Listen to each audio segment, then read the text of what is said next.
It's Marie again with another story of an encounter with God.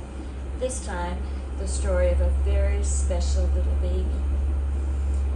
During the war years, our home was in the center of Phnom Penh, and frequently we would hear the of a mortar flying over our heads, and then the blam as it landed somewhere in the city. One day, we heard a loud blast not far from our house. We found out later that it came from close by to a military installation that was just a few blocks from where we lived. The story was that a woman had gone to visit her husband at the military barracks. And when she came out, she sat down to nurse her little girl. Unbeknownst to her, there was a fruit cart nearby into which somebody had placed a bomb. And so while she was sitting there nursing her little girl, suddenly this bomb went off and spewed shrapnel and pieces of metal all over. The mom sitting there was severely injured. She had head injuries, and her little girl was also injured.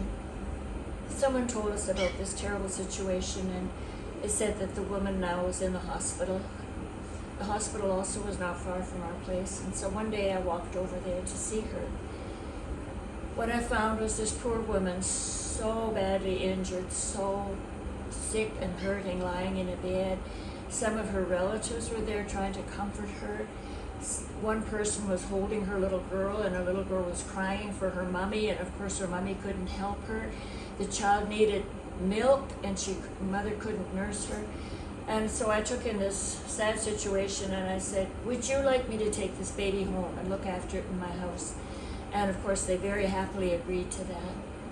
And so it was that we brought this little baby to live in our house. When our children came home from school, from the boarding school in Malaysia, they had a little pretend baby sister there in our house. And for me, when the kids went off to school again in Malaysia, she was a comfort to me.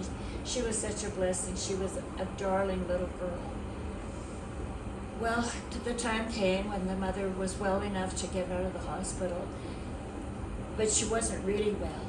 She had had severe head injuries, and so one side of her body was paralyzed, and she had a hard time walking. She couldn't use one of her hands. Nevertheless, this little girl was hers, and so we had to give her back. And so we surrendered her back to her mother, and her mother took her home. A few months later, she came, and the little child that we had sent away that was so cute and happy had turned into this sad little girl. She was sick, she was malnourished, and it was again a very, very sad situation. And so once again we said, she can stay with us and we'll find you a better place to live. There was an organization that had built a few houses near a church. And so we arranged for this mother and her children to go and live there at that house. Well, the little girl, her name was, we never did give her proper name. She had a proper name. We never called her by her proper name. We just called her Baby. And one day she tried to say baby and it came out Babu.